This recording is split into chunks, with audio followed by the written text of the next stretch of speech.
Let's proceed with today's proceeding. So the topic for the day is electronic mail in the internet. Okay, simply the email application. Give a Sir, recap of whatever we have spoken so far. I'm sorry, sir. Am I audible? sir, I didn't enter my number, sir, in chat box. So can you please? All right, so we'll talk about the electronic mail in the internet, right? So far we have spoken about the major protocols on HTTP, Hypertext Transfer Protocol, and the second major protocol is File Transfer Protocol, right? So these are the two things. We also have understood the similarities and dissimilarities among these two protocols, and we also learned what were the transport layer protocols used by these two major protocols and the specific applications, the specific port number. All right, so the port number of HTTP, the port number of FTP, how many port numbers are used, what is in-band communication, whether the control and the data connections are separate or same, how the data are communicated, and so on, right? And we also have um, had a look at the demo of this using the packet tracer, right? So today we move on to the third major contributor or the major user of this internet, that is the email, right? So what are the application layer protocols involved in these email applications? What are their characteristics and the responsibilities? That we'll quickly cover during this session, right?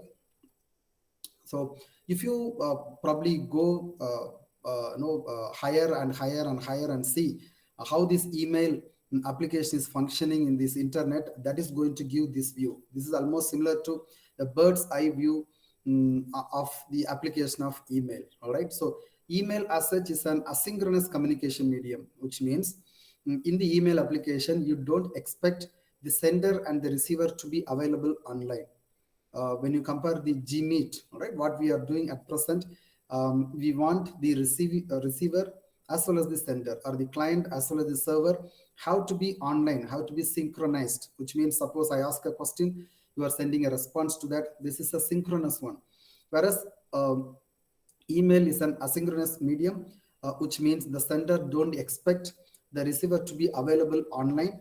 The message which is sent are kept somewhere, and then right it is released once the because the recipient comes online. So it's the asynchronous communication medium. As we know, email is fast, it's very easy, distributive, and inexpensive, right? So we know those contents. Right. So what are the major components of an email application? So you could see on the screen, there are multiple agents, right? So you could see there is a user. Okay, it could be you and me. We have the user agent. The user agent could be a browser many a times, or maybe any applications such as Microsoft Outlook and so on, right? So these are having the user agents, right? And you have got multiple user agents. It could be from the mobile device or the laptop or desktop machine and so on. And you also have the another component called server. So you have the mail servers, which are designated for handling the email applications, all right? And you also could see another component called SMTP. SMTP stands for Simple Mail Transfer Protocol.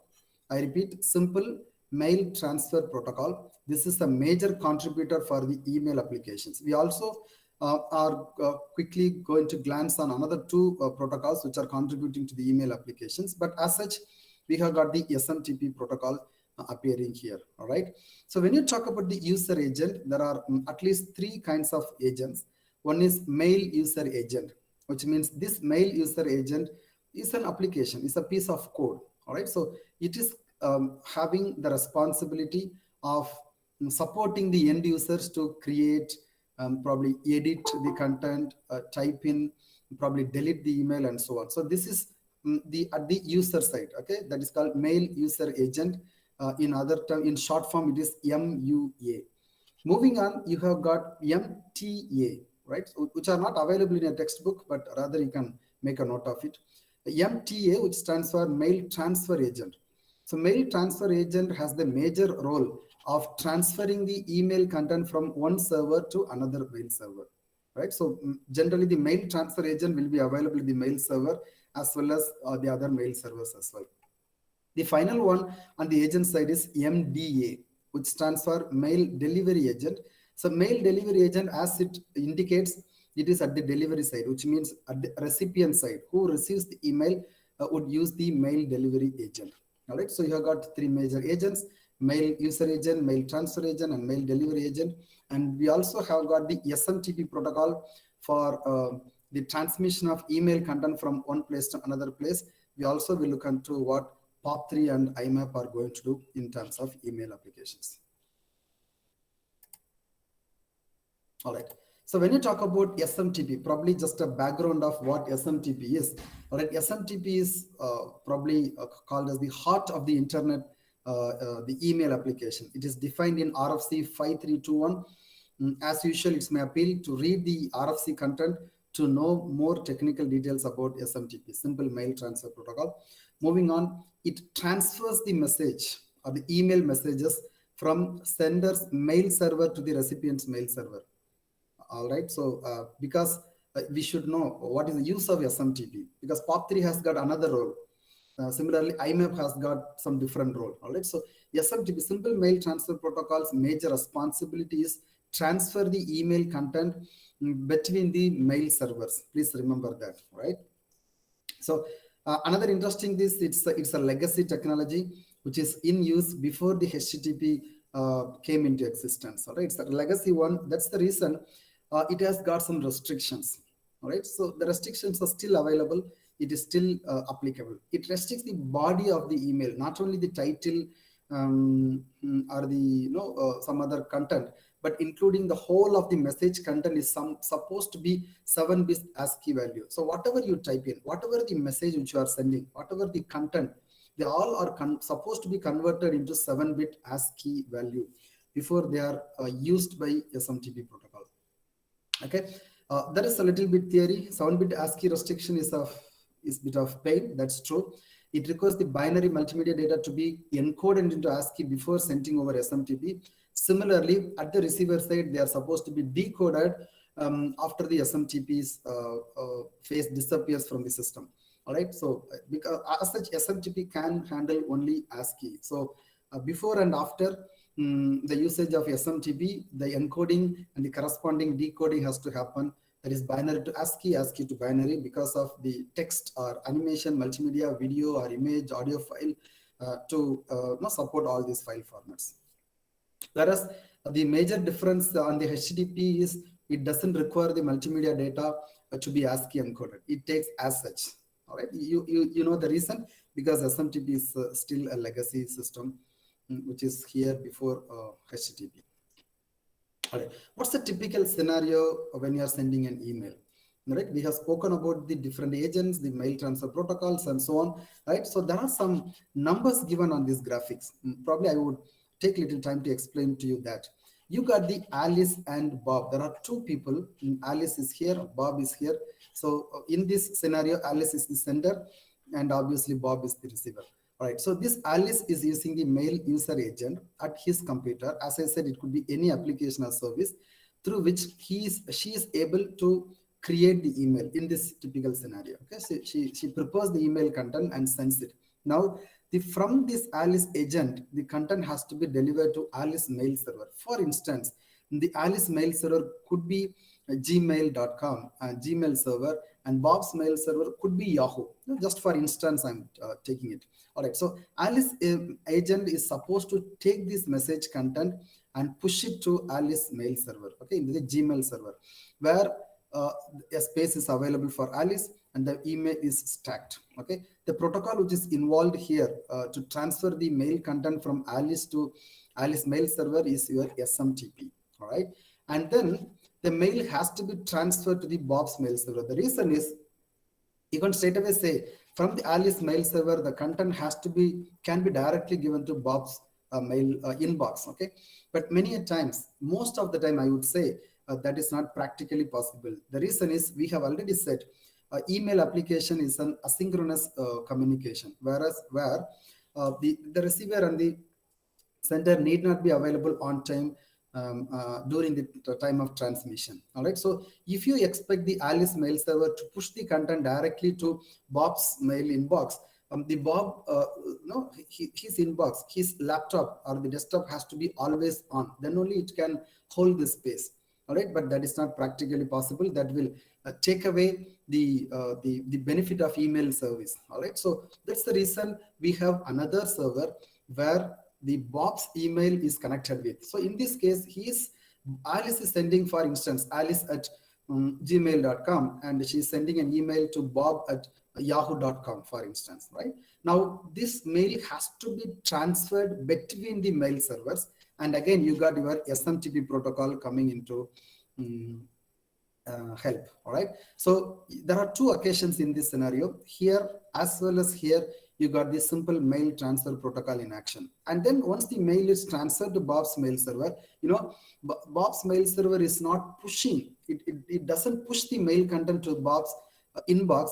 Rather, Bob has to pull the data.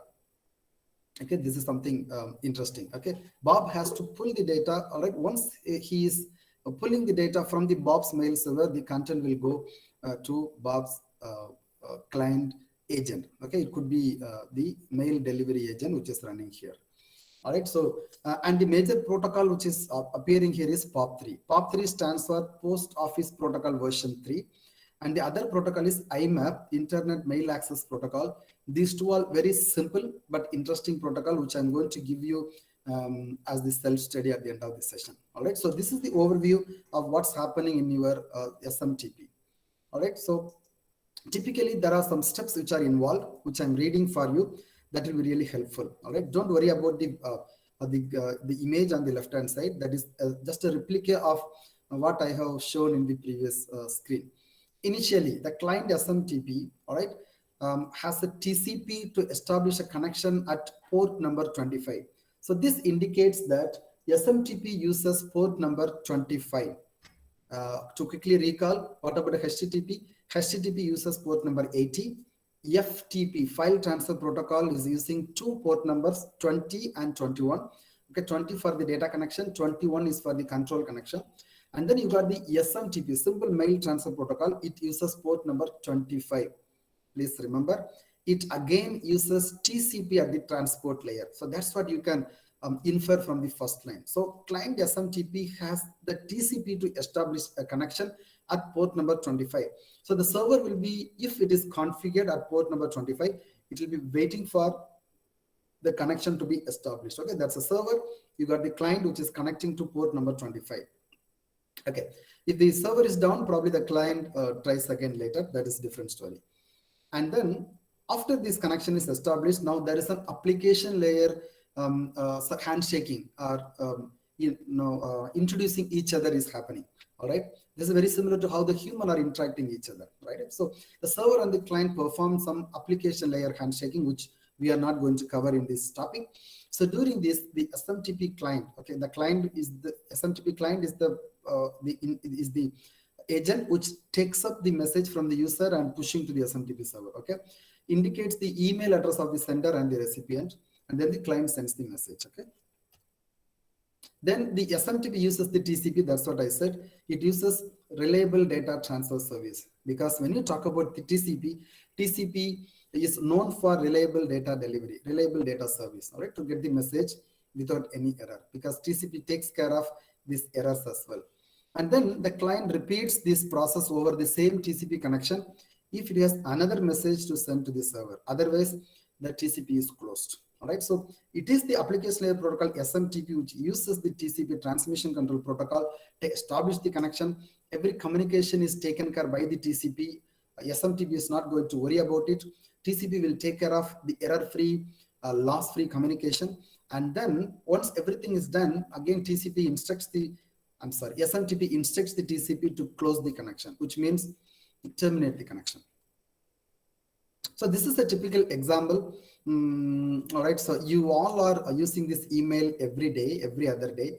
So there is nothing critical or complicated for me to explain to you what is exactly appearing here. All right, so so 220 is again 220, 250, 354. These all are the control signals. The reply messages are the code. They have their own meaning. Hello, all right, it's again a keyword. They all are self-explanatory. Mail from, is the from address, then to recipient address and the actual data, which is communicating, and then quit. All right, that is to close the connection. So this is a typical keywords which are explaining to you what exactly is happening in an email communication. Every keyword has got its own meaning, and only concern is they all are supposed to be ASCII 7-bit ASCII encoded value. All right, why can we quickly compare SMTP with HTTP? Probably we can understand a little more about this. Right, so you got HTTP and the SMTP on two columns I have placed.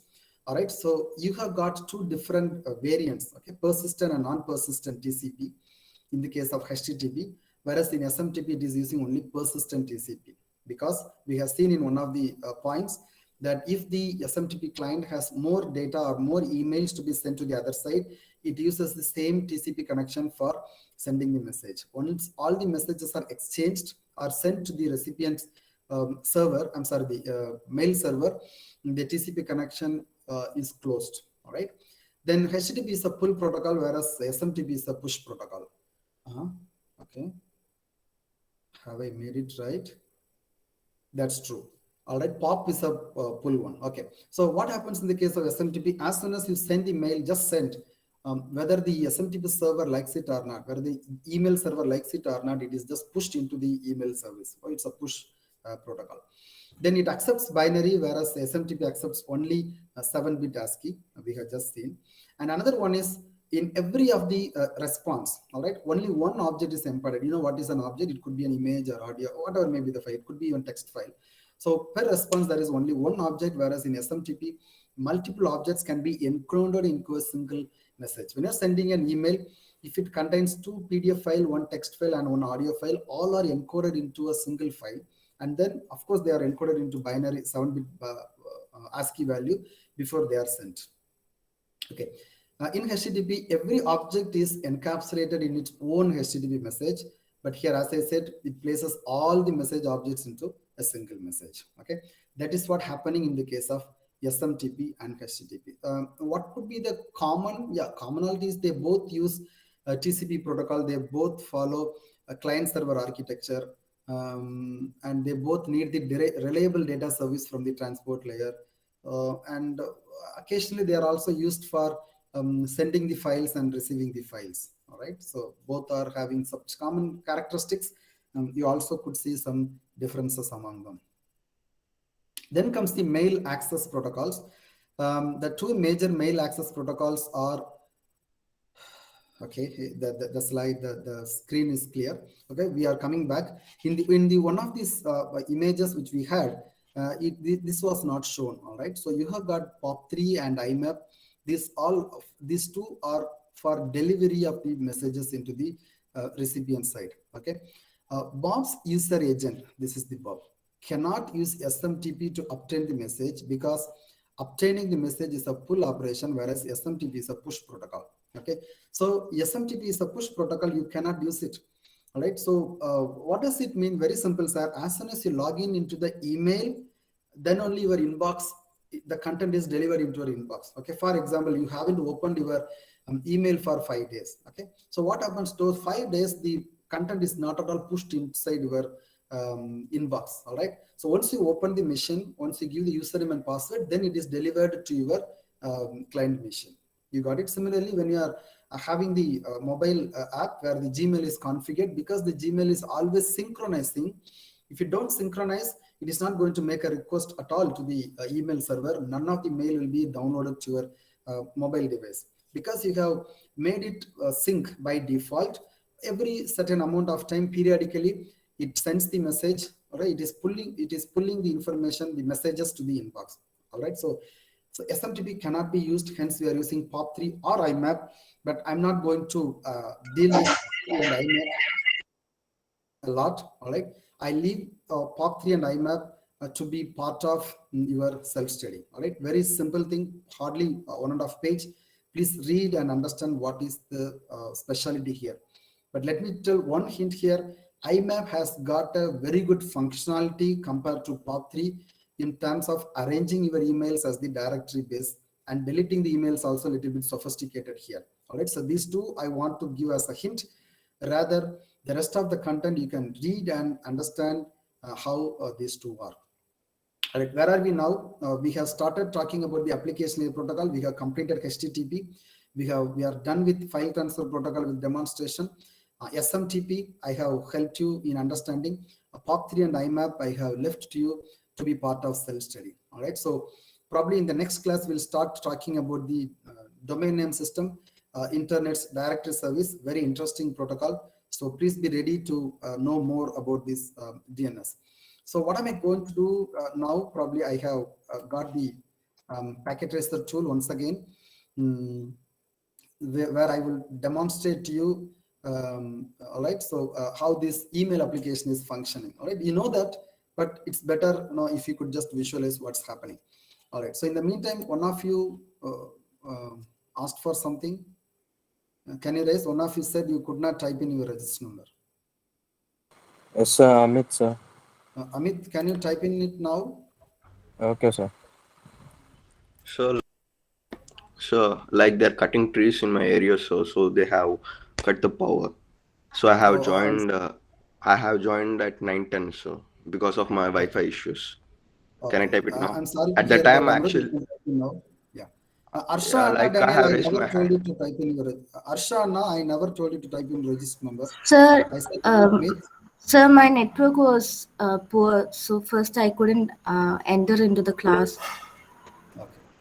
All right. Fine. Thank you. I think 3 of you I have permitted. All right. So let's proceed. All right. So I assume the packet tracer screen is visible. What have I done is very simple configuration. All right. Nothing complicated. It's not a rocket science. Simple. There are 2 servers. There are 2 clients. All right. Who are those servers? And I also have used only a hub. Okay. Very simple one. So this is a cisco.com. Okay. In the simulation mode. This is an example.com server. So this is the cisco.com mail server. This is example.com. And I also have got 2 users. One is Deepak. Deepak has got an account in cisco.com. Jitu has got an account in example.com. All right. Now, what are we going to see is that Deepak is going to send an email to Jitu at example. Probably we are going to see how Jitu is receiving it. All right, which protocol is involved for it. Okay. So before that, let me quickly show you the configuration. So I said server.com, I'm sorry, cisco.com is one of the email servers which has got the account of Deepak. We'll see whether it is having. How can you see that? If you, suppose you are trying with your packet tracer tool, you can go to the services and you can go to email. All right, here SMTP service is on, POP3 service is also on. Could you see that? Okay, domain name is given cisco.com. I can just press set so that it becomes the cisco.com. Of course, when you talk about the actual email configuration, that is complicated. All right, you know that. Now, this is only on the simulation side, just to understand what's happening. A very, very simple one. And you got Deepak. Okay, username is Deepak, password is Deepak. This email account is created. You can change the password in the packet tracer and so on. All right. A similar one with for Jitu is also supposed to be created here. So you got the services, email service. You got another person called Jitu. Okay, so 2 things. Again, example.com. You can set, you can give a new name, and you can create the new user.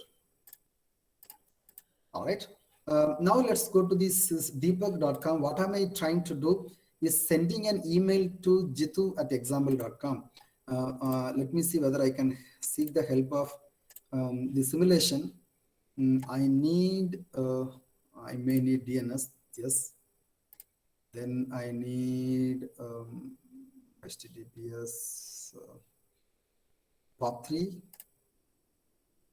TCP, SMTP. Where is it here?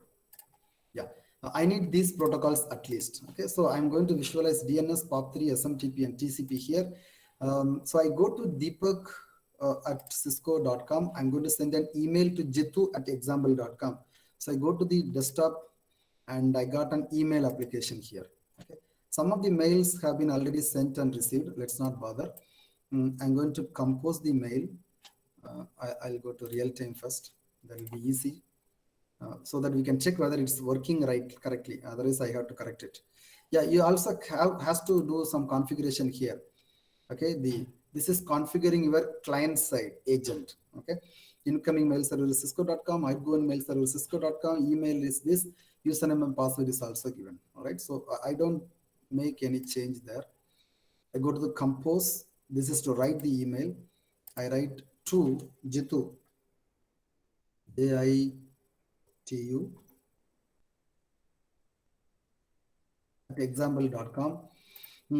Subject, I say new mail on 6/8/2021. All right. I say hi, Jitu. This is a test mail. Okay. So this I have typed. I just say send. All right. So you could see some messages at the bottom. This really helps you to understand. Sending a mail to Jitu at example.com with the subject new mail and the some content. Mail server is cisco.com. DNS is resolving. Yes, it has resolved that cisco.com by querying the DNS server 1111 and it gives the IP address of 111. Send is success. Okay. It says I have already sent it. Right. So let's close it. So the email has been sent from the sender side. Now the Jitu is supposed to have received this email. I can go to Jitu PC. He is logging in. Go to the email application. Has he got from Deepak? No, I think these mails are old one. They hasn't got. So what you can do, you can say receive. Once you say receive, you could see it is receiving the mail from POP3. All right. So please understand when the mail was sent, it was using SMTP protocol. When the mail was received, it was using POP3 protocol. All right. So DNS is resolving something. Receive mail success. Where is the mail received? This is what we have sent. Okay. New mail on this one and Friday at this time. So I can just click it. It says, hi Jitu, this is a test mail. Okay. We have just sent it. All right, so this is what exactly happening. What could I understand? Sir, it is simple email application. What have you taught? No, I have just tried to explain to you the usage of SMTP and POP3. Okay, SMTP was pushing it, but you know what was happening here? What is the meaning of pulling? Till I press the button receive, nothing was downloaded to the client's machine. Okay, once I say receive, right? It was able to receive it. But on the other case, when I say send the button, it sends it. It is pushing the data into the mail server. But here, until I say get it, receive it, or pull it, the data is not, the email is not going to be transferred to your machine. Okay, so that's the usage of the receive button. We'll press receive once again.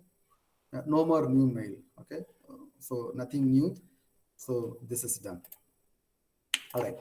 Now, shall we try this in the simulation mode? I haven't attempted it, but anyway, we can see the, the TCP and SMTP protocols flying here and there. Let's see how it works.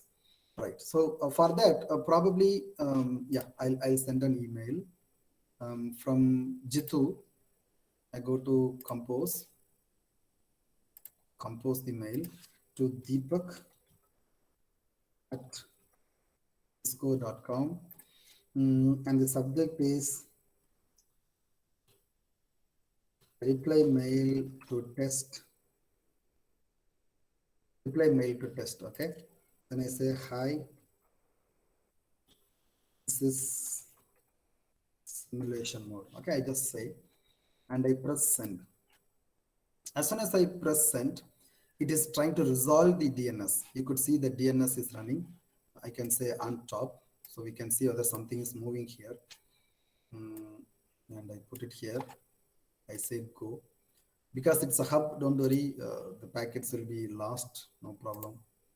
So the DNS has responded. Now you could see TCP in action. Why TCP is coming? Because we are using SMTP, it uses the TCP, right? So SMTCP is going and it is setting the connection with example.com. Did you see that? Because it was setting the TCP connection with the example.com, its own email server, that is sender's email server. Now the SMTP is carrying the data. Okay, so SMTP brings the data there. Okay, then DNS is resolved. I do not know why. Okay, so SMTP comes back. and then TCP connection has to be established. Okay, because it's a hub, I think there is a trouble. I should have used with the switch or another device, forgive me. So eventually what will happen, I would go to real-time mode, whether something is sent. I think sent is success, right? So it is going to take some more time than we predicted. The send is success. Now, one thing is we have to check Deepak at cisco.com to see whether the mail is received. We'll see, at least we can see it in the simulation mode. I put it in the top. I receive it. It says DNS, okay. Same story. DNS is resolved. TCP is going, okay. Then did you see which protocol is opened? POP3. Okay, this is what I wanted to highlight. You got the POP3 protocol because POP3 protocol is supposed to pull the data back to it. You could see the POP3 packets coming back. Now the receive mail is success. Okay. Oh, it is success, but nothing is shown. Okay, we'll see. Okay, TCP is done.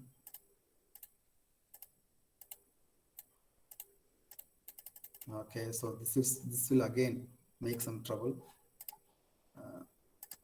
Yeah, so there is a trouble with simulation. That's what I anticipated because I have used hub. I'll use switch some other time to show this. Okay, somehow you got the reply mail to test. So I open it, it says this is a simulation mode. Okay, so what have we driven today in this class is we started with email application. We understood about the email application. We know that perhaps, and then we have understood the typical scenario of an email application. What are the various agents? Mail user agent, mail transfer agent, mail delivery agent, and the major protocols on the email applications are SMTP and then POP3 or IMAP. And we understood what is the usage of SMTP protocol. We also understood the SMTP in comparison with HTTP, right? What are the limitations of SMTP as well? And then we looked at the POP3 protocol and IMAP protocol in action. And I have requested you to do the self-learning on POP3 and IMAP. Okay, so with this, I stop today's class.